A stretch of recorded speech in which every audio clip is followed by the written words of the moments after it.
Good evening and welcome to another edition of Friday Night Lights presented by Allegheny Health Network and St. Vincent. I'm Jay Pushkar. Mike Fenner has the night off. The Erie Seawolves began their latest road trip Friday in Trenton. Derek Hill leading things off for the Howlers on the road as he would drill this one deep and off the wall in left field. At first he thought it was just a double, but it rules a home run, 1-0 Seawolves. Now 1-1, top of the fifth, Chad Sedio yanks a triple deep to right. Cam Gibson hustles home.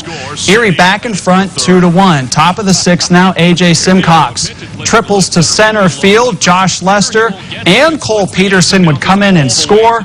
As the Seawolves were comfortably in front on the Lewis Fitness and Performance scoreboard, they go on to win it 6-1. Casey Mize improves to 6-0 with the Seawolves, going 5 innings, scattering 6 hits, and striking out 8. Major League action from Progressive Field. Indians entertaining the Yankees. New York up 1-0 in the third when Aaron Hicks cracks a solo home run to right field.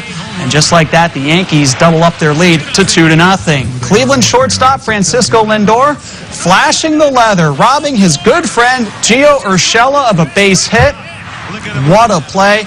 Better yet, the smiles around the infield, as they both know that was one heck of a play. Cleveland rallies, though, bottom of the fifth, Tribe down 2-1. Tyler Naquin jacks a solo dinger to right center field, and we're knotted up at 2 apiece. Bottom of the sixth, still tied at 2, not any longer. One on for Carlos Santana. He mashes a 2-run homer to right center field.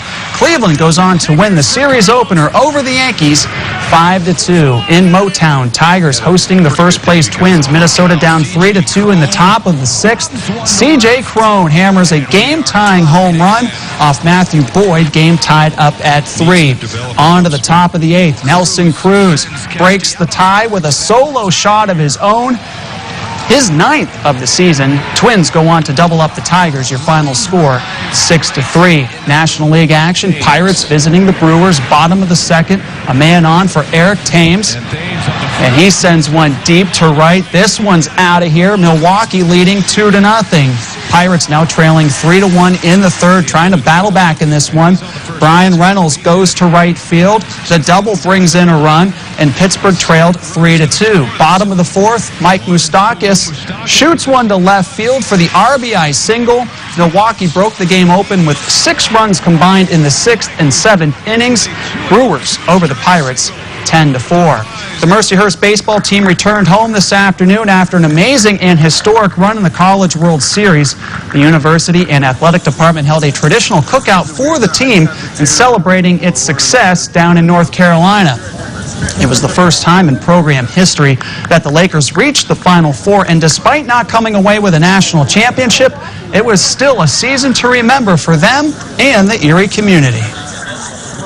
Pretty amazing to come back and have a big welcome like this and have like food we can all eat and all the support, the balloons and everything like that. Just all the love and support from the faculty and from the coaches and everything like that, and all the fans is awesome. They're very talented baseball players, but more importantly, they have this never give up attitude. I almost sometimes would be so confident after a poor performance that you just knew they would come back, and I just think that made it so memorable. Mercyhurst capped its season with a 36-16 overall record, an Atlantic Regional Championship, and a berth in the NCAA Division II World Series Final Four. The Meadville Bulldogs will play for a state boys volleyball championship in a matter of hours at Penn State University. Nick Bancroft's program has yet to lose a match this season and will enter the Class 2A title game with a perfect 19-0 record. Even though they do not have a blemish on that record, Meadville has gone through its share of ups and downs and growing pains throughout the season. Those sort of challenges have made this group stronger and tougher, but more importantly, more resilient, with one more step remaining to reach the championship summit. We have a lot of chemistry together, that's one thing, but more technically is that, when we play well serving and passing, that's really where it comes out. Our offense is pretty good, but when we get that serving and passing together, it really comes together. From the beginning, I knew we were a really special team, but we definitely exceeded our expectations. From the beginning, we said, we wanted to go far. We didn't know how far really we wanted to go, but we've come a long way. Whether it's losing a set or the other team gets a run and ties it or takes a lead, someone or even as a team, we all just find a way to dig and really never give up. We face adversity all the time, and basically, I mean, we never give up. It doesn't matter how many points we're down. It could be 2, 3, 4, 5, 6 points, and we never give up. We pick each other up, and we don't get to the point where we say, all right, let's get the next one, boys, and we put the ball away.